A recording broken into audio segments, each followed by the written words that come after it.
What's up everyone, it's Shaquille, your guide to living with Apple every day, and in this episode I'm going to show you how to change the 4-digit numeric code on your iPhone to being something else, whether you still want 4 digits, 6 digits, or some super complicated, very similar to your MacBook, alphanumeric passcode. So without further ado, let's get started. Here's how to change your passcode on iPhone. Super simple, super easy. Let's get started.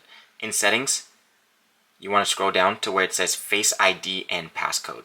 You click on that, and it's going to ask you for your old passcode. I'm going to block this part out so you don't see my passcode. Once you get in, it's going to look like this. You actually scroll all the way down to where it says Change Passcode. You want to click on that, and it's going to ask you again for your old passcode. I'm going to block this part out so you don't see my passcode. Now, it's going to prompt you to enter your new passcode, and be careful, because this is asking you for 6 digits. Keep in mind, you can actually change it if you click passcode options down here, and it's going to ask you, do you want a 4-digit numeric code, a 6-digit numeric code, custom numeric code, or custom alphanumeric code? What alphanumeric code is, you can do both letters of the alphabet and numbers and symbols. So this is more akin to how you would have it on your laptop, on your MacBook, on your iMac, etc. So this is for the person who wants a more complicated password, so it's really tough to get into your iPhone. What I've noticed on almost every one of my friends' iPhones, on almost everyone I've ever met in public,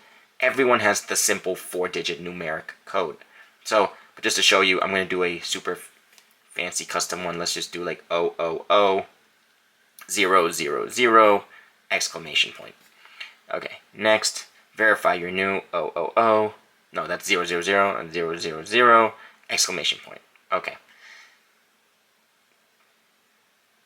It shouldn't really take this long to verify your new passcode, but okay, see, and now we're going to turn that, and just so you see, we're very different from your 4-digit numeric code. So now we're going to go, we know it's 000, 000, exclamation point, done. So we're going to go down to passcode, it's going to ask for 000, 000, and then we're going to go down all the way to change passcode, and it is 000, 000, exclamation. Enter your new passcode, we're going to go to passcode options, 4-digit. I'm going to put my old passcode, and I have my old passcode back. So keep in mind, make sure you jot down your passcode in a safe place so you don't forget it, so you don't run into any issues when trying to unlock your iPhone, assuming your Face ID does not work. Make sure you subscribe for more iPhone tips.